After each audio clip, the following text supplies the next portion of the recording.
Confénat n'ale tarika tijaniyaw ka fara ɲɔgɔn kan jɛkuluba ye u jabala kura kurumu karili baaraw kɛra ka bɛn sibiri don ma septembre kalo tile 17 Mayambugukaw fɛ yen nɔ ka sanga ni Maroc Ura Mohamed VI ale ka lasigiden kɛrɛnkɛrɛnnen min bɛ an ka jamana kɔnɔ yan nɔ o yeli ye kɛnɛ kɔnɔna la ni ne ye bibakuruba kunnafoni wɛrɛ mina fara minnu kan k'o kɔnɔkuma walawala ye sɔɔni aw dangana.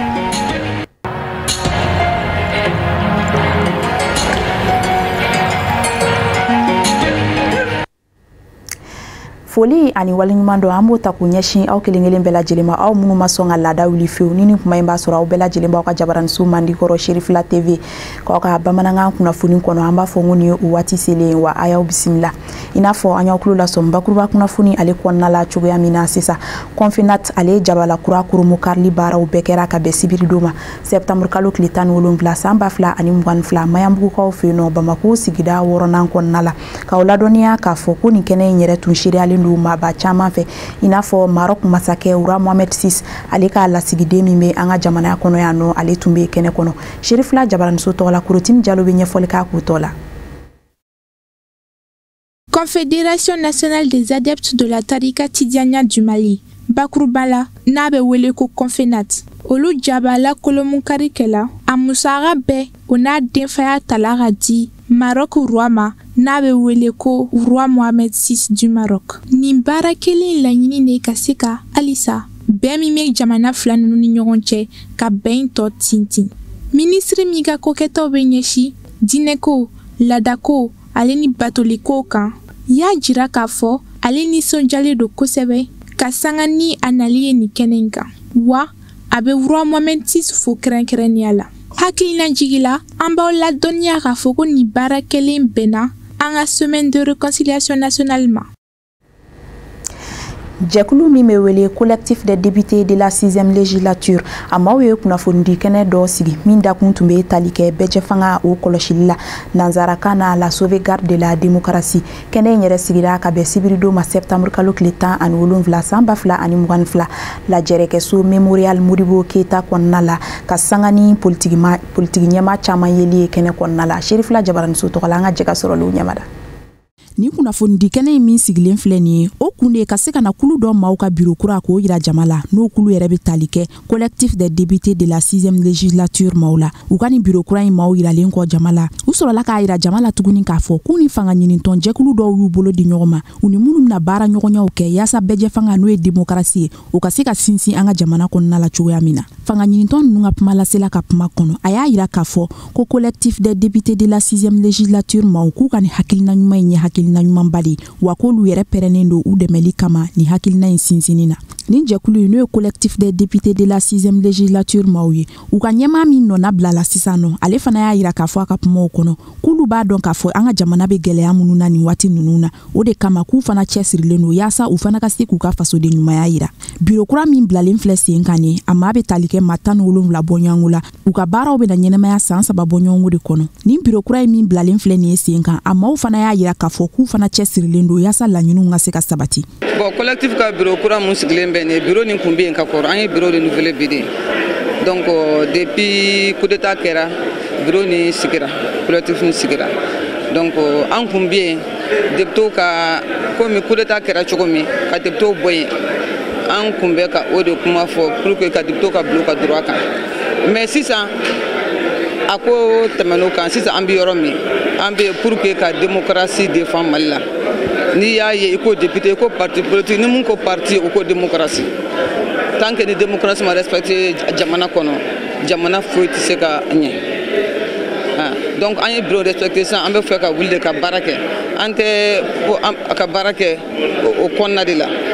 donc an ye mun fɔ ka injustice kɛlɛ ka bɔ jamana na ani ka démocratie fana vraiment essayer ko défendre pour la défense de la démocratie malienne donc o de y'an ka wulikun ye bon an y'a ɲini an ka partout bɛɛ fɛ puisque an est la partout de couleur la an y'a ɲini partout bɛɛ fɛ partout bɛɛ ka ɲɔgɔn sɔrɔ ni bɛɛ nana bɛɛ ye ɲɔgɔn sɔrɔ an bɛ se ka wuli ka se ka démocratie défendre cogo min puisque n'i ye parti bɛ yen ni démocratie tɛ parti tɛ yen n'o tɛ yen jamana yɛrɛ tɛ yen en un mot jamana yɛrɛ tɛ ni démocratie tɛ jamana tɛ. Biro kura min sigilen filɛ nin ye baara bolodalen caman de b'u bolo nka kɛrɛnkɛrɛnnenya la nin kalo in tile 24 lajɛba belebele bolodalen do u bolo. Baara mun bolo o y'a ye le 24 samedi mun natala meeting b'an bolo o meeting ni bi ta kun ye point de presse dɔrɔn de c'est pour ça mobilisation an m'o kɛ bi yɛrɛ an ka mɔgɔ dama dama nana donc mɔgɔw nana hali salle fara mais mobilisation ba bi le 24 o ye meeting ye o ye partout bɛɛ bɛ na député fana bɛɛ bɛ na o de la an bɛ kuma démocratie yɛrɛ kan kosɛbɛ o de bolo dalen do fɔlɔ. Hakilina jiginna b'a ladɔnniya k'a fɔ ko maaba caman de tun bɛ nin kɛnɛ in kɔnɔ yaasa ka se ka caman fara kɛnɛ in yɛrɛ yangan kan. Sangarebugu sifinakaw ye damakasili kɛnɛ dɔ sigi u ka siraba dilanko lahalayaw kan. Nin kɛnɛ in yɛrɛ sigira ka bɛn jumadon ma septembre kalo tile 16 san 2022 n'a seriyalen tun do sigida ɲɛmaw diinɛ ɲɛmaw fo ka taa se laadalatigiw ma. Sherifila Jabaranso tɔgɔ la Amadu Kamara ni Bakari Kone de tun bɛ. Sangarebugu sifinakaw a cɛ ni muso ka fara u ka ladala ɲɛmaw yɛrɛmarakafo ɲɛmaw diinɛ ɲɛmaw denmisɛn ni mabakɔrɔ bɛɛ lajɛlen bɔra ka kɛ kuluba ye k'u dama kasi Ala la k'u dama kasi Mali faamaw la ka ɲɛsin u ka Sangarebugu pɔn a labɛnni ko ma. An ka bi lajɛ kun tɛ dɔwɛrɛ an ye ɲɔgɔn fa an ye bɛɛ lajɛlen wele ka na bi ka sabu kɛ an ka sigida la sirako b'anw na pɔnko b'anw na kɛrɛnkɛrɛnya la an jɔlen bɛ komini donnaba min yɛrɛ la n'o ye kɔkɔnɔna yɛrɛ ni samiya sera sira tɛ anw bolo anw bɛ tigɛ ka bɔ jamana tɔw la donc maintenant o degunba b'an kan yan o hukumu kɔnɔna na an y'a laɲini ka nin jakulu in lasigi pour que maintenant gouvernement minnu bɛ yen nɔ n'olu bɛ transition kɔnɔna na bi ani baɲumankɛ tɔn fɛn fɛn bɛ yen nɔ n'u bɛ se ka na walasa ka na Sangarebugu bɔ degun in kɔnɔna na o de hakilina kɔnɔna na an ye nin activité initiée. Maaba minnu yera lajɛrɛ in kɛnɛ kan n'o bɛ tali kɛ musolakaw ani politikimaw hakaja fɔ ka se maa wɛrɛ caman ma bɛɛ lajɛlen welewele madakɛ baɲumankɛtɔnw furancɛrɛ fanga ɲɛmaw hakaja fɔ ka se jɛrɛjɛkulu wɛrɛw ma ka dɛmɛ ɲini fɛ ka ɲɛsin Sangarebugu sirako ani a pɔnko ma. Ni san nana anw bɛ se ka heure 2 de kɛ an tɛ se ka tɛmɛ ni san nana k'i to Sangarebugu kɔfɛ i tɛ don fo heure 2 i dɔgɔyalen bɛ heure 2 ye dugutigi min ka so bɛ yan da la a bɔra k'a fɔ bɛɛ ɲɛna sisan ko heure 3-4 o y'a dɔgɔmani ye ni san nana n'i bɛ Sangarebugu kɔnɔ n'i mago de bɛ dugu kɔnɔ i tɛ se ka bɔ ka taa Ala ni nin sira in cogoya fɛ an ka nin sira in na ni san nana ni tugu k'i bila k'a fɔ ko ne kɔrɔtɔlen don n bɛ tɛmɛ ou bien banabagatɔ b'i bolo i bɛ tɛmɛ ni Ala sɔnna ma e ni banabagatɔ aw bɛɛ lajɛlen bɛ taa woyo fɛ. Donc bi ni ninnu ye lajɛ kɛ k'an bɛɛ wele ka na sigi kɛnɛ kan k'u bɛ wele ka ɲɛsin jamana ɲɛmɔgɔw ma ani partenaire ma k'an dɛmɛ k'a jɔ ne hakili la u b'an ka baara de la dɛ ne ka faamuyali la u b'an ka baara de la et puis dugu an bɛ bi ka dugu représenter bon o kɔnɔna na ni mɔgɔ sɔrɔla kɔnɔna na k'a fɔ k'u bɛ an dɛmɛ an ka baara la an kan k'o soutenir. Sangarebugu yɛrɛmarakafo ɲɛmaba n'o ye Monsieur Kasim Sidibe ye a nisɔndiyalen foli ni barikada ni waleɲumandɔn kɛ ka ɲɛsin sifinnakaw ma ka kɛɲɛ ni u ka nin cɛsiri ni wulikajɔ ye min bɛɛ lajɛlen bɛ don commune ka ɲɛta o sabatiliko ɲuman na ka sɔrɔ k'a jira u la k'a fɔ ko ni Ala sɔnna a ma k'a ka dɛmɛ tɛna kɔtigɛ u la su ani tile. Ne b'u fo k'u waleɲumandɔn k'u encourager u k'a dɔn ko nin baara ye kɛnyɛrɛ ye de bi olu faw de anw ye bon sini olu de don donc u bɛ école de la n'u y'a daminɛ sisan ni tuuru ser'u ma u b'a sɔrɔ u ye faamuya dɔ sɔrɔ u bɛ se ka tɛmɛ ni dugu développement ye dɔ b'a ta e b'a bila yan sini mɔgɔ wɛrɛ de b'a ta donc u bɛ dugu ɲɛta école de la. An b'a ladɔnniya k'a fɔ Sangarebugu sifinnakaw ka nin meeting belebele in senfɛ a kɛra wagati kɛrɛnkɛrɛnnen cɛ ni muso denmisɛn ni mabakɔrɔ u bɛɛ lajɛlen ka se ka kunkilenna kelen ta ɲɔgɔn fɛ ka hakilina kelen ta k'a ɲɛsin Sangarebugu pɔnba in a labɛnni ma bawo u bɛɛ lajɛlen y'a yira k'a fɔ ko ni samiyɛ sanji wagatiw fɛ ni san nana k'i to Sangarebugu kɔfɛ i bɛ heure 2 fo ka se heure 3 bɔɲɔgɔnko jango i ka se ka don Sangarebugu kɔnɔna na wa fan dɔ in fɛnɛ fɛ n'i bɛ Sangarebugu kɔnɔ i b'o heure 1 ɲɔgɔn de kɛ walasa i ka bɔ Sangarebugu kɔnɔna na lajɛrɛ in ka sɔrɔ ka kuncɛ bonya ni karama ni nisɔndiya ani fɔli dumanw ka kɔn baara dunundenw ɲɛ Mali jɔnjɔn o dali kɛra ka baaraw bɛɛ lajɛlen nun don. An b'an to Sangarebugu ka taa Kankaba mara kɔnɔna la samaya dugukɔnɔmaw n'o bɛ Kankaba mara fɛ u ye kɛnɛba dɔ sigi wasa k'u ka dusumakasa yira degunba dɔw la minnu kɛlen don k'u sɛgɛ kabi waati jan u ka nin bɔliba in yɛrɛ kɛra ka bɛn sibiridon ma septembre kalo tile 17 san 2022 samaya sanubɔ baara kɛnɛba kan Sherifila Jabaranso tɔgɔ la ciladenw tun ye Amadu Kamara Numukone de an ka jɛ k'u ka sɔrɔlenw ɲɛmada. Samayakaw cɛ ni muso denmisɛn ni mɔgɔbakɔrɔ u bɛɛ lajɛlen bɔra k'u ka nisɔngoya yira degun ni gwɛlɛya min b'u kan ka ɲɛsin u ka dugukolo o sanuko ma. Kamalen bɔra o sa ne ye tora dɔ kanu o ni jamana wɛrɛ de sa mais an yɛrɛ kan ni minnu bɛ Mali kɔnɔ ka bɔ Bamakɔ ka na dugukolo ŋɔna min ko a ye na sɛbɛn k'a la k'an n'o tiɲɛ kɛlɛ bɔra ka muso gosi muso de kɔnɔma ay taara kuma ma se o bɛɛ kɛra Samaya. Projet min don an fɛ yan a san 30 de projet nin bɛ an fɛ yan a ma baara kɛ projet nin na an gbɛn fara nin kɔnɔ yan 2014 o loni bi tɛ Samayaka mɛ i sen su yan bon a yɛrɛ ɲɛ bɛ yɔrɔ nin na ko ka nin k'i ya dugukolo la i yɛrɛ kɛnɛ ɲina i ta t'a dɔn. Projet na a diakun dugumɔgɔ ye min fɛn di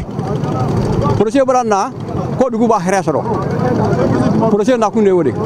a diakun de dugumɔgɔ ye o de mais projet ni nalen an tɛ ka hɛrɛ sɔrɔ de fo a man tɔrɔ. Nin ye projet min ye ala ka bɛɛ kisi nin projet nin sugu ma ni nin projet ɲɔgɔn fila nana i ka dugu kɔnɔ i ka dugu bɛɛ ban bɛɛ ɲɛ b'a kɛcogo la ye ko ye waso ban perdiment min donna an kunya ala de b'a dɔn ne yɛrɛ dɔgɔmuso bɔra k'a beya k'a kɔnɔ tiɲɛ ka tila ka ne yɛrɛ bɔ dama kɔnɔ ka ne kaba mugu hali sini a mugu ma taga tɔɲɔ min lala an kan yan an dadamu bɛɛ tun bɛ sɔrɔ yɔrɔ in de la yan. Projet nana don min na a y'an gɛn don min na an bɛɛ tun bɛ fara nin kɔnɔ yan u ko k'an kɛ ta k'u bɛ na kɛ mini de o doni bi tɛ san 30 bɛɛ yan a tɛ kɛ baara kɛ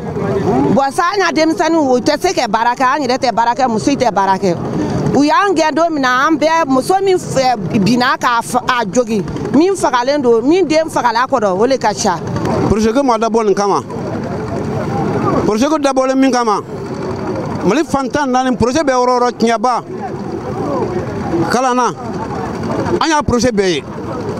projet turulen dugu o dugu dɔ dugumɔgɔ ka hɛrɛ de b'a dɔn a ka tɔɔrɔ t'a la donc projet nana an fɛ yan a kɛra an ka tɔɔrɔ ye a ma k'an ka hɛrɛ ye. mais bi an ye makasi kɛ jɔn ye minnu y'an kunna bi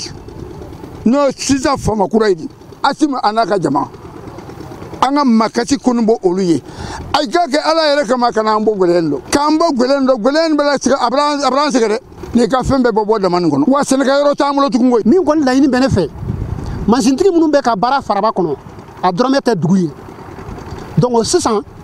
laɲini min b'an bolo a fɔra de ko AZZ ni AZZ de tɛna se k'a baara u kɛ permis minɛ mɔgɔ gɛrɛ la olu kɛ don yɔrɔ kɔnɔ k'a baara pour que dugu b'a ka hɛrɛ sɔrɔ. an kumana an ka maires fɛ ka kuma an ka kɔmɔnɔw fɛ donc ka laɲini sugu bɛ ka foyi tɛ ka bɔ tɔɔrɔ na mais an yɛrɛ ka autorité de bɛ ka na donc minnu bɛ ka na cité ni garder olu bɛ ka na don o don ka na wari minɛ donc ko Samayaka yɛrɛ tɛ se o terrain kan donc mɔgɔ si ni kilano ni arasigiri de bɛ ka na yɔrɔ nin baara don o don a yɛrɛ ɲɛ b'a su fila de fila nana su fila de sɔrɔ yan bon don o don yɔrɔ nin bɛɛ bɛn mɔgɔninfin kan don in mɔgɔ 7. An b'aw ladɔnniya k'a fɔ ko aw bɔlen filɛ ka kɔrɔfɔ minnu lamɛn nin n'a bɛ tali kɛ Samayakaw u ka degun n'u ka gwɛlɛya la a b'i senna ɲinaya san 30 ye.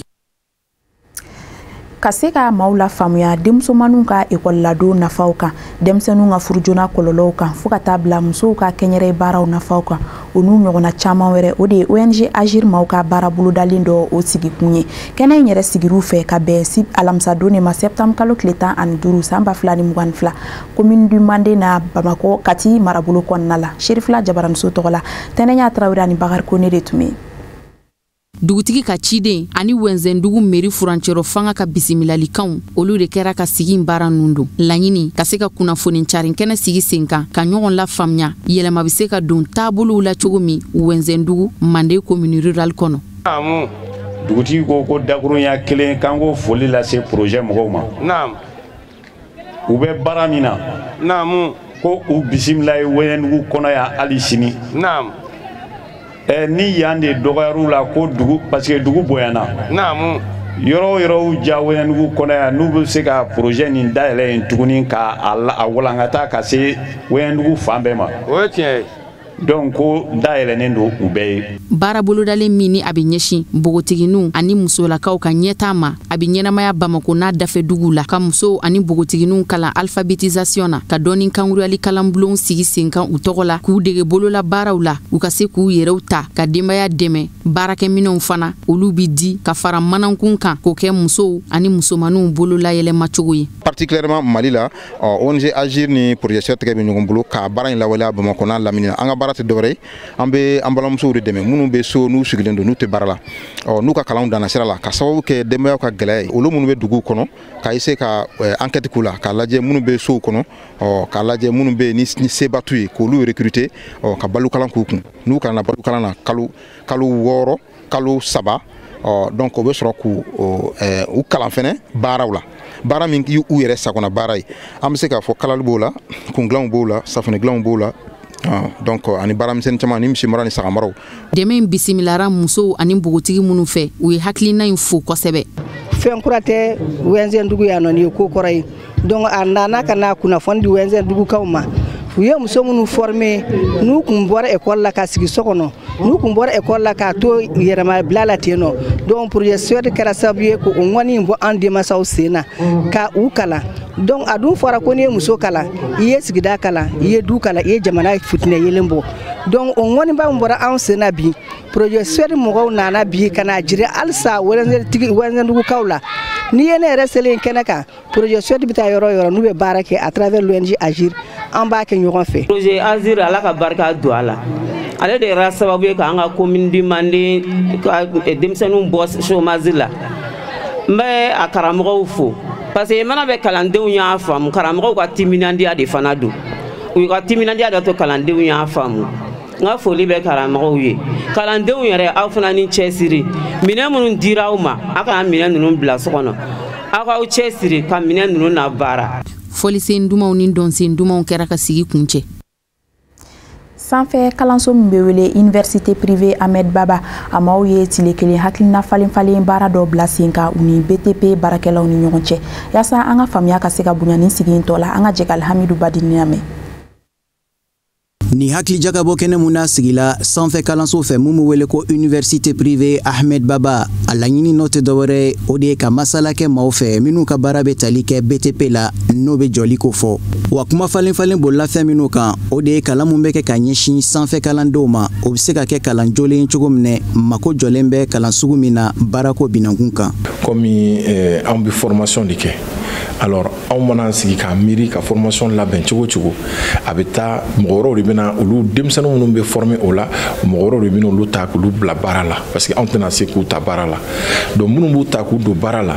yanni an ka fɔ an bɛ taa yɔrɔ jan il faut que an n'olu ka sigi donc n'an y'u wele k'u bɛɛ lasigi an bɛ kuma bon anw ye formateur ye aw ye baarakɛdenw talaw ye alors aw ka fɛla ye jumɛn ye problème jumɛn bɛ aw da la. Université privée Ahmed Baba ɲɛmayaso ka laɲini dɔ fana ye ka baarakɛɲɔgɔnya sabati sanga ani waati o ni cakɛlaw cɛ yaasa hakilijakabɔ kɔnɔna na fɛɛrɛw ka se ka sigi sen kan mun b'a to laɲini ye fɛn min ye kalanko binankun kan o ka se ka sabati ni sanfɛ kalanso in fɛ. Université Ahmed Baba ka hakilina ye o de ye chaque fois secteur o secteur ni anw b'a domaine kɔnɔ n'anw bɛ mɔgɔw de former a la anw bɛ mɔgɔw a secteur acteurs bɛɛ lajɛlen de fara ɲɔgɔn kan an n'u bɛ kuma an ka hakilina filɛ nin ye formation na aw yɛrɛ hakilina ye jumɛn ye est-ce que an bɛ ka kɛ tan est-ce que o bɛ bɛn an bɛ fɛ ka kɛ tan est-ce que o bɛ bɛn ah non non non a man ka kɛ tan a kan ka kɛ tan anw bolo bi aw bɛ nin méthode min kɛ o tɛmɛna o waati tɛmɛna bi méthode kuraw bɔlen don an bɛ ka baara kɛ nin de kan tan an mago bɛ nin de la. maa minnu ye tali kɛ ni hakili jagabɔ kɛnɛ na kɛrɛnkɛrɛnya ma n'olu ye BTP baarakɛlaw ye jɔli kunda olu ye waleɲumandɔn foli kɛ ka ɲɛsin sanfɛ kalanso in ma Université privée Ahmed Baba a ka nin hakilina ɲuman tali la ko bari nin na kɛ sabu ye faso mako jɔlen bɛ baarakɛla sugu minnu na o ka se ka sɔrɔ jamana ka yiriwa kama. Ni ye hakilina ɲuman ye ni hakilina in kan ka cari universitéw bɛɛ kan ka ni journée ɲɔgɔn boloda pour que hakili falen ka se ka kɛ pour que an bɛ mun ɲini o ka se ka lawaleya n'o ye étudiants ni techniciens minnu bɛ bɔ école ninnu na olu ka se ka kɛ mɔgɔ ye an mago bɛ minnu na quoi. Hakilina jigila a m'aw ladɔnniya k'a fɔ ko ni kuma falen kɛnɛ kan dakun caman kun talen bɛ n'o dɔ bɛ tali kɛ gɛlɛya mun bɛ kalanko binakun kan musaka bɛ sɔrɔ sira minnu fɛ n'an k'o ma ko accès au financement fo ka taa bila dakun wɛrɛ la mun bɛ tali kɛ sugu kun kan n'an k'o ma ko accès au marché public. Ali bi kalanko binakun kan ekɔliso banasu maaw ye waliɲuman dɔn sɛbɛndi kɛnɛ dɔ sigi wasa u ka ekɔliden minnu ye bac sɔrɔ ɲina ka se ka olu nisɔndiya cogo min na a ma ladɔnniya k'a fɔ ko kɛnɛ in yɛrɛ sigira ka bɛn sibiridon ma septembre kalo tile 17 san 2022 ekɔliso Modibo Dilkan kɔnɔna la Serifula Jabaranso tɔgɔ la Kafinɛ Bacili bɛ ɲɛfɔli k'a ko tɔ la. Ka siniɲɛsigi ɲuman labɛn ka bila denmisɛnw ye u ka se k'u jeniyɔrɔ fin jamana in ɲɛtaa la o tɛ sabati bada fo dɔɔni kankuruyali ɲɛnɛma de ka di u ma nin don in a kɛrɛnkɛrɛnna nouveau bachelier tɔgɔ la ɲinaya san 3nan in ka tugu ɲɔgɔn kɔ groupe scolaire et universitaire Dili Modibo Kan u y'a kanu ka bonyamasegin kɛ u ka bachelier ye minnu garijɛgɛ donna bagi ɲɔgɔn dan na u ka lycée Banasu na nisɔndiya in fana kɔnɔna la ne min ye ekɔliso in président n'a directeur général ye n ye welewele kan bila somɔgɔw ma somɔgɔw bɛɛ ka i cɛsiri i den ka kalanko la bagi résultat bɔ don o t'a don dɔ ye k'a fɔ ko n den bɛ ekɔli la ekɔliso ani bangebaaw de kan ka jɛ ka denmisɛnninw labɛn ɲɔgɔn fɛ bangebaaw bɛ nafa sɔrɔ de la ekɔliden yɛrɛ bɛ nafa sɔrɔ de la ekɔli karamɔgɔw ekɔliso bɛ nafa sɔrɔ la jamana yɛrɛ bɛ nafa sɔrɔ la bon résultat min filɛ nin ye bi ɲinan a résultat dɔgɔyara kosɛbɛ Mali fantan naani na donc o n'a résultat dɔgɔya ne ka groupe ye 51,6% kɛ le résultat ɲuman don mais au regard n'i ye jamana yɛrɛ ta le résultat min dira fɛ à peu près 20% a ka dɔgɔ mais a bɛ fɛn caman kofɔ a bɛ min kofɔ an k'a dɔn k'a fɔ denmisɛnw kan ka labɛn pour que u ka kɛ siniɲɛsigiw ye o dun siniɲɛsigi se ka dilan n'u ma se ka kalan ɲuman sɔrɔ pour ka se ka jamana kunkɔrɔta pour ka se ka kɛ maliden ɲumanw ye dans l'avenir pour ka se ka kɛ sini Mali ka ɲɛsigi ɲuman ye donc o labɛnnen don donc je crois que bi ye fɛti don ye mais bi ye akili jagabɔ fana don ye groupe scolaire Banasu lycée la ɲinan bagi jaabi bɔlenw sebagaya sɔrɔla 100 sara la ni sara 51 kɔri 6 ye kalanden minnu ye u yɛrɛ di walasa ka se ka bagi in kɛ tigɛko kelen ye u caman ladiyara ka bourse d'études di u ma u ka se k'u ka université kɛ groupe universitaire Modibo Dili Kan la an balima lujuratɔw bɛ o la ka ɲɛsin ekɔlidenw ma fɔlɔ o de ka fu ɲɛna m'u bɛɛ wele u kana inscrire groupe scolaire et universitaire Banasu la parce que salon yen kelen de fɔ salon un pourcentage bas mais ɲinɛ avec les difficultés avec tout alhamdulillah an sera ka an firifiri ka 51, quelques % sɔrɔ no ce qui fait recours à tɛmɛna taux national la donc weleweleda min bɛ ne bolo ka ɲɛsin ekɔlidenw ma o de ye hali bi denmisɛnninw k'a dɔn u bɛ se ka orienter ka taa yɔrɔ min na yɔrɔ ɲɛnamaw u ka yɔrɔ ɲɛnamaw choisi ekɔlisen ɲɛnamaw bɛ yen donc du coup groupe scolaire Banasu 33 établissements de do denmansaw ye foli kɛrɛnkɛrɛn ka ɲɛsin kalanso in ma ani denmisɛn minnu sɔnna k'u kunna wolo ni bagi sɔrɔli ye attestation ani boursiw dili ka fara chorégraphiw kan o kɛra ka sigi sankɔrɔta jɛkulu min bɛ wele association Amo Mali ne bɛ n faso fɛ Edu a maaw ye u ka baaranundon kɛnɛ sigi maison de la presse kɔnɔ ka bɛn sibiridon ma septembre kalo tile 17 san 2022 kɛnɛ in yɛrɛ tun denbayalen don ni maaba caman yeli ye kɛnɛ kɔnɔna la Serifula Jabaranso tɔgɔ la Sanatu Tarawele ka sɔrɔlenw don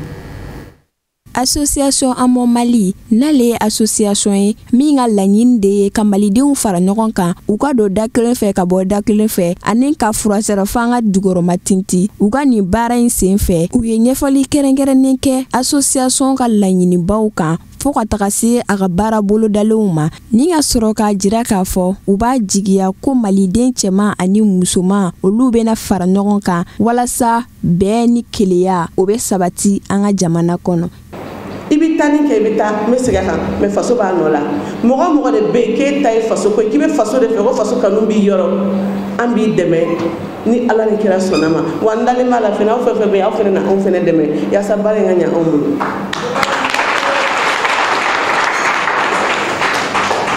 Malidenw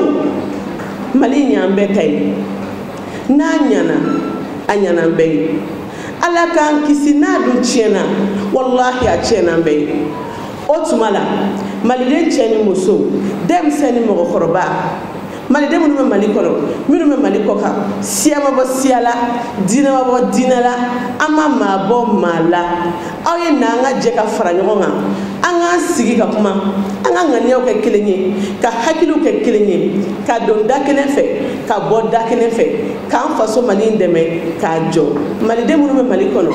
minnu bɛ Mali kɔ kan mɔgɔ o mɔgɔ ka laɲini ma dɔ wɛrɛ fɔ dɛ n'i bɛ faso fɛ i n'a fɔ i b'a fɔ i da la cogoya min na n b'a ɲini maliyɛn bɛɛ fɛ aw ka dugawu kɛ a ma Mali ye n dalen b'a la k'a fɔ ni aw sɔnna k'aw bolo fila jɔ a ma Mali kɔrɔ projet minnu bɛ anw bolo an caman bɛna nimisi wasa sɔrɔ wa an caman bɛna kunnafoniw sɔrɔ wa a bɛ kɛ sababu fɛnɛ ka bɔda ɲuman di Mali ma. Kumabagaw ka kɔrɔfɔ la u nisɔndiyara ka sanga ni association Amo Mali ka hakilina ye wa k'a nana nakuma la sabula ka da kan a bɛna malidenw fara ɲɔgɔn kan ka sanga ni tuma ye jamana yɛrɛ bɛ degun gɛlɛn caman minnu kɔnɔ ni san laban ninnu na o de la u ye dugawudon kɛ walasa association yɛrɛ ka laɲiniw bɛ se ka sabati parce que Mali bɛ damina bi Mali mago bɛ maliyɛn den bɛɛ de la maliyɛn cɛ maliyɛn muso denmisɛn ani maakɔrɔba ko Mali mago bɛ a den bɛɛ lajɛlen na an k'an fara ɲɔgɔn kan k'an bolo di ɲɔgɔn ma walasa k'an jɔ an ka jamana kɔrɔ jamana in bɛ damina bi a kɛra i ko ɲintin ji bɛ bɔ a fan bɛɛ fɛ a bɛ ko n'i ko k'a fɔ ko ka ɲintin ta ka ji k'a kɔnɔ ka kɛ ka barigon fa n'a fɔra maaw t'a faamu mɛ hakilima o bɛ kuru kuncɛ dɔ fuga ye olu b'a faamu o kɔrɔ ko a sera ɲintin ni maliyɛn den bɛɛ bɔra bi k'i bolokɔnɔni dɔ ɲintin wo la an bɛ se ka wo ninnu geren ka ji k'a kɔnɔ k'an ka Maliba barigon fa an ko anw fana nana parce que an b'an faso fɛ. Hakilina jigila an b'aw ladɔnniya k'a fɔ foli ni waleɲuman dɔ taara ka ɲɛsin jamana ɲɛmaaw ma ka sanga ni u ka wulikajɔ ye a n'u ka cɛsiri Maliko la.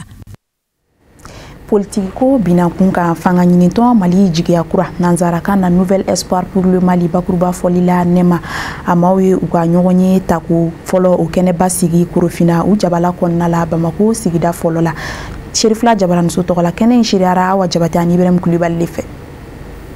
Mali kura mago be changement kura la parti Nema ko k'a dilan ni miiriya ɲuman ye parti Nema Nouvel Espoir pour le Mali Mali jigiya kura ko faso dilan tɛ taa ni wulikajɔ tɛ ani miiriya ɲuman parti Nema ye parti politique ye min bɛ baara kɛ walasa jamana kɔnɔdenw bɛ se ka bɔ nɔgɔ la cogo min na ani fana parti Nema ye parti politique ye ni funakɛniw farala ɲɔgɔn kan walasa k'i bolo di ɲɔgɔn ma bɛn ni keleya bɛ se ka lasabati cogo min na ani an ka siniɲɛsigi bɛ se ka lasabati cogo min na don n'a nataw la parti Nema sigilen bɛ kumaba saba kan bɛn baara ani ladiriya o de hokumu kɔnɔna na parti Nema maaw ka kɔngɛrɛ tɛmɛnen kɔfɛ n'u y'u ka lajɛrɛ fɔlɔ ye n'o y'u ka sigibaa fɔlɔ ye ka se ka masala don n'a nataw la u kan ka fɛn jumɛn sigi sen kan baara jumɛn kan ka sigi sen kan walasa baarako ɲuman bɛ se ka lasabati cogo min na i n'a fɔ musow ni funakɛniw ka mouvement ani ka groupe WhatsApp fana sigi walasa u bɛ se ka masala cogo min na ka barodasigi kɛ walasa minnu kan ka kɛ i n'a fɔ don n'a nataw la baara ɲuman mun kan ka kɛ u ka se ka hakilina falen ko o ko la o de hokumu kɔnɔna na délégation baden bɔra région caman na ka ɲɔgɔn sɔrɔ parti Nema mɔgɔw ka siège kɔnɔna na ka se ka babu u bɛ se ka hakilina falen kɛ cogo min na an ka jamana bɛ se ka jɔ cogo min na don n'a nataw la funakɛniw ka ɲɛmɔgɔ kelen ka kuma ta ale y'a nadɔnniya k'a fɔ k'u nimisi wasalen don wa fana k'olu fana b'u cɛsiri walasa jamana bɛ se ka basigi cogo min na. Donc n'i y'a mɛn parti Amado jeunesse de don parce que u yɛrɛ ye kuma minnu fɔ an ɲɛna bi a y'a nisɔndiya parce que ko jeunesse ka ko bɛna bila en place donc n'olu bɛ bila en place i b'a ye o nisɔndiyaba de o ye parti yɛrɛ ka ɲɛtaga de fɔlɔ ani bureau de femme o fana bɛna bila en place donc n'olu hakilila nana parti o parti kɔnɔ i b'a ye parti ka ɲɛtaga de y'o ye et puis o yɛrɛ de y'an nisɔndiya kɛnɛ kɔnɔ et puis an b'a dɔn fana an pɛrɛnnen don o baara kama. Parti Nema musolakaw ka ɲɛmɔgɔ kelen ka kuma ta ale y'a jira k'a fɔ k'olu musolakaw nimisi wasalenba don wa fana k'u b'u cɛsiri walasa parti Nema bɛ se ka san sɔrɔ cogo min na walasa k'a dɔn an balakaw jɔyɔrɔ ye fɛn min ye jamana kɔnɔna na. Awɔ an ye ko dɔ sigi sen kan i n'a fɔ an bɛna groupe créer comme an bɔra k'an ka président bɔra k'a fɔ an bɛna mouvement des femmes ni jeunes kɛ o ti ɲɛ fo aw muso minnu bɛ tɔn kɔnɔ a ka fara ɲɔgɔn kan parti kɔnɔ a ka fara ɲɔgɔn kan u bolo di ɲɔgɔn ma pour que o ko bɛ se ka sigi bɛn ni ladira kelen mun fɔra cogoya min na parti kɔnɔ wa wulikajɔw bɛna kɛ o la an bɛna groupe WhatsApp créer musow ka bɔ ɲɔgɔn kalama an bɛ se ka ɲɔgɔn bilasira cogo min pour que ko in daminɛna ni hɛrɛ cogo min a bɛ se ka laban cogoya min na o la an bɛ k'o ko ɲɛ sigi ni Ala ka jɛn ye. Ni ɲɛma ninnu kelen ka kuma ta olu y'u ka nisɔndiya yira ani k'a yira k'a fɔ parti nɛma ka taabolo ye fɛn min ye o de ye bɛn ni baara ni ladiriya ye walasa jamana bɛ se ka sinsin cogo min na bɛɛ lajɛlen bɛ se ka don da kelen fɛ cogo min na ani ka bɔ da kelen fɛ. An nisɔndiyalen don an bɛ an ka président ba fo n'o ye honorable Sama Kulubali ye vraiment a kun ye labɛn min kɛ sigi in kama ala sɔnna ani secrétaire permanent ni organisateur an bɛɛ lajɛlen ye ɲɔgɔn sɔrɔ yan sigi in kɔni kɛra wasa de ye sigi mun ni a daminɛna ni hɛrɛ ye k'a laban ni hɛrɛ ye ka an bɛɛ nisɔndiya donc i b'a jateminɛ an ka bɛnkan fɛn fɛn n'an kan k'olu waleya congrès kɔfɛ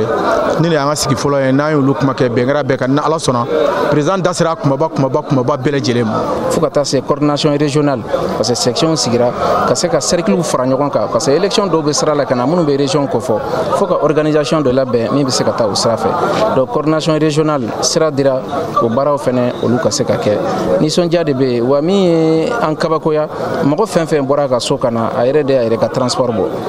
mɔgɔ si parti ma dɔrɔmɛ di mɔgɔ ma k'a fɔ na ni wari kelen kelen bɔra militant bɛɛ de kun o b'a yira k'a fɔ parti nɛma bɛ ka politiki kɛ politiki yɛrɛ kan ka kɛ cogo min parce que an bɛ partiw ye i bɛ taa sɔrɔ mɔgɔ kelen de bɛ wari bɔ ka bɛɛ financer wa n'o kɛra parti ɲɛmɔgɔ o fana b'a sago kɛ mais parti nɛma a tɛ kun président na k'a fɔ ko min ka d'a ye k'a fɔ k'a b'o de kɛ sabula bɛɛ jɛ de don donc o ye baara min ye o ye sini ɲɛsigi ye o ye baara min ye maliyɛnw kan k'u jigi d'a kan o ye baara min ye maliyɛnw kan ka don a parti na pour que u ka se ka baara kɛ ɲɔgɔn fɛ. Ni maa ninnu kelen-kelenna bɛɛ lajɛlen kelen ka kuma ta u y'u ka nisɔndiya yira ka hakilina falen kɛ ka bɛn ko kan walasa parti bɛ se ka taa ɲɛ cogo min na ani u ka programme bɛ se ka lasabati cogo min na don n'a nataw la ani don n'a nataw la u kan ka projet minnu sigi sen kan olu fana ka masala olu bɛɛ lajɛlen de kan ani fana maa ninnu y'a yamaruya ta k'a fɔ k'olu ye funakɛni ye wa k'u bɛ furancɛla fanga maaw ko kɔrɔma don walasa bɛn ni keleya bɛ se ka lasabati cogo min na n'o y'an ka finitigilakaw ye. Kalajɛrɛ in yɛrɛ kun cɛ ni jɔnjɔn dili ye ni section ninnu bɛɛ lajɛlen fɛn nana ka jɔnjɔn d'u ma k'a yiru la k'a fɔ k'u ka baara kelen ɲɛna ani fana ka kɛnɛ in kun cɛ ni dɔnkilida duman ye. Ni ne fana b'an sɛnsɛn ka se diɲɛ fan tɔw kunnafoniw ma min bɛna lasaw ma Musa Fɔnba fɛ.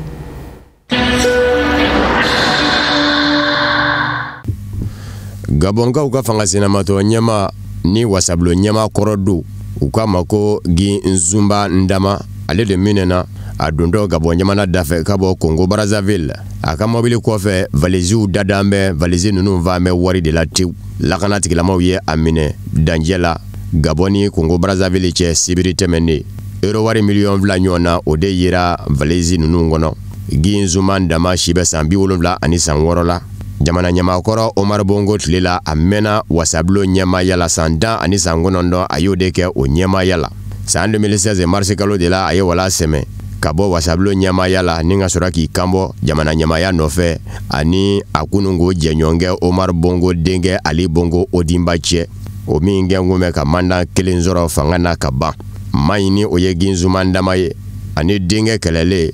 a ye ɲɛsin a kunungo fadenkɛ mɔ n'o fana ye fanga sinamatɔ ɲɛma ye ko Jean Bing a taara fara o ka k'u bi jɛ ka Ali Bongo Odimba bi kalata kɛlen Ali Bongo Odimba ye Jean Bing dan ni perekuni ye. Gi Nzumba Ndama minɛni a bɛ ka kɛ kuma min bɛ jɔ maa caman hakili fɛ bawo kalata ɲɛkɔrɔla don ani kalata cɛ Gabon jamana kuntigi kalata kalo 10 dɔrɔn don uti kalo san 2023 maa caman kɛmɛ ka jigiya k'a fɔ Gi Nzumba Ndama a b'i kanbɔ ka jamana ɲamaya ɲini ani jamana ɲɛma Ali Bongo Odimba cɛ o de y'a to a ka fanga ɲini dɔn sigilen ko la démocrate olu kɛlen k'a mɛn k'a fɔ u ka ɲɛma minɛna Gabon donda la ni valisiw falen nafolo la dew u y'a yira k'a fɔ nin ye fanga ka bɛnbɛnbɛn dɔ labɛnnen ye u ka maa ɲɛma kama jango u bɛ se k'a tɔgɔ tiɲɛ ko nka u bɛ kunnafoniw bɛɛ ɲini ko in yɛrɛ kunkan fɔlɔ n'u ka sɛgɛsɛgɛliw kun jɛra tuma min na u bɛ kunnafoni di kɛnɛ sigi sen kan u ta ye min ye k'o fɔ Gabonkadenw ni diɲɛmaa ye u ka maa minɛni kɔrɔ ni o ye fanga ɲini dɔ ɲɛmaaba Gi Nzumba Ndama ye. Cameroun ni Anglais kanfɔma yɔrɔ chrétien diinɛ ɲɛma 5 ani maasɛri 1 ani chrétien 2 olu minɛna ka tunu ni u ye maramafɛntigiw fɛ ni ka laban ka tasuma bila u ka batokɛyɔrɔ la ni o ye église ye juma. Angleterre fa in ni o ye Anglais kanfɔma yɔrɔ ye a yɔrɔ ka kala bi nin y'a san 6 ye minnu kɛra chrétien ninnu minɛbaw ye u ma dɔn fɔlɔ maa yɛrɛ fɛnɛ ma jira k'a fɔ i nɔ don fɔlɔ nka nin ko in ka ca kosɛbɛ Cameroun ni Anglais kanfɔma yɔrɔ in na ɲinan y'a san 6 ye Anglais kanfɔma yɔrɔ a bɛ ka mugu ni kisɛ banamini ani Cameroun ni fanga cɛ ko fɔ Anglais kanfɔma yɔrɔ ka kɛ a dama jamana ye a kɔnɔ maaw bɛ ka da a yɔrɔ la ko Ambazoni. Cameroun jamana ɲɛmaaw bɛ ka jɛra k'a fɔ kɔnɔsutɔmɔkan bɛ u da jamana tilatɔ tɛ yan. Paul Biya de bɛ ka Cameroun jamana mara. Paul Biya si bɛ san 89 na. A ka fanga ni Cameroun Anglican fɔmayɔrɔ mara maa murutilenw ngɛmɛ ka mugu ni kisɛ banamini u ni ɲɔgɔn cɛ. Afrique du Sud kaw ni dibikuru de bɛ ɲɔgɔn na kurantigɛ kɔtigɛbali o de bɛ cakɛda min ɲɛsin bɛ kuran dili mɔ. Afrique du Sud ni a bɛ wele ko ESCOM a ka kuran n'u ta yɔrɔ 45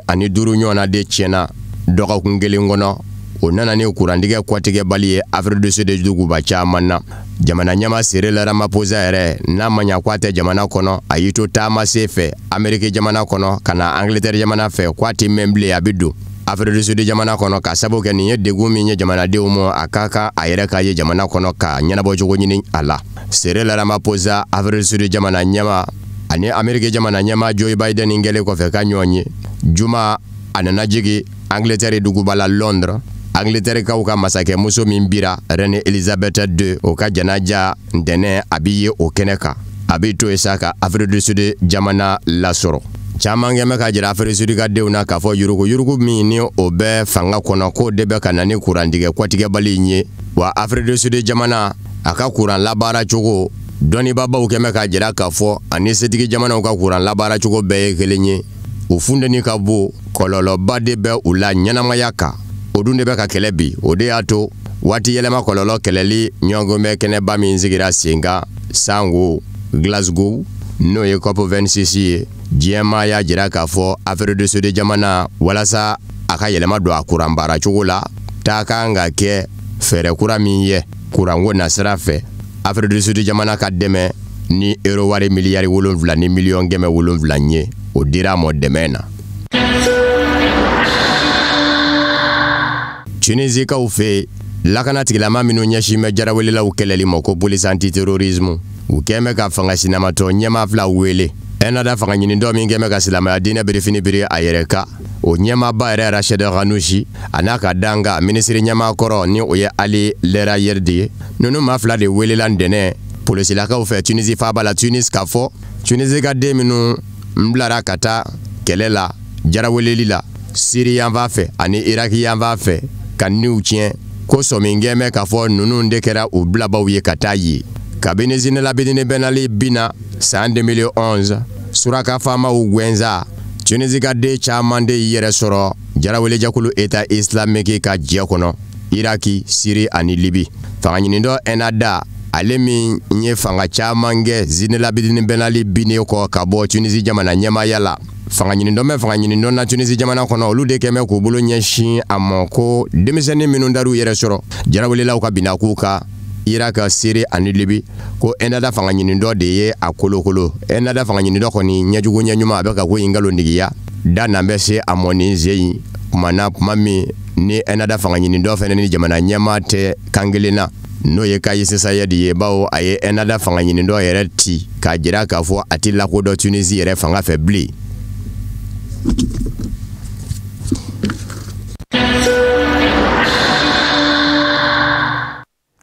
Ni ne fana bɛ dan segin bi bamanankan kunnafoni sɔrɔlenw na min sera ka labɛn kunnafonidiso ɲɛmaayaso fɛ ka bɛnni ni kuma ye nka aw bɛ se k'aw sɔgɔlen to aw ka jabaramuso Mandela Sherifila TV sɔɔni dɔrɔn aw ka farikolo ɲɛnajɛ kunnafoni o bɛna lase aw ma aw balimakɛ Abubakar Traore Infiri fɛ sini an ne bɛ ɲɔgɔn sɔrɔ ni kɛnɛ kelen kan ni waati kelen na nka ɲan'o cɛ an bɛ k'an bɛɛ da ɲɔgɔn ye Ala ka dugu ɲuman jɛ.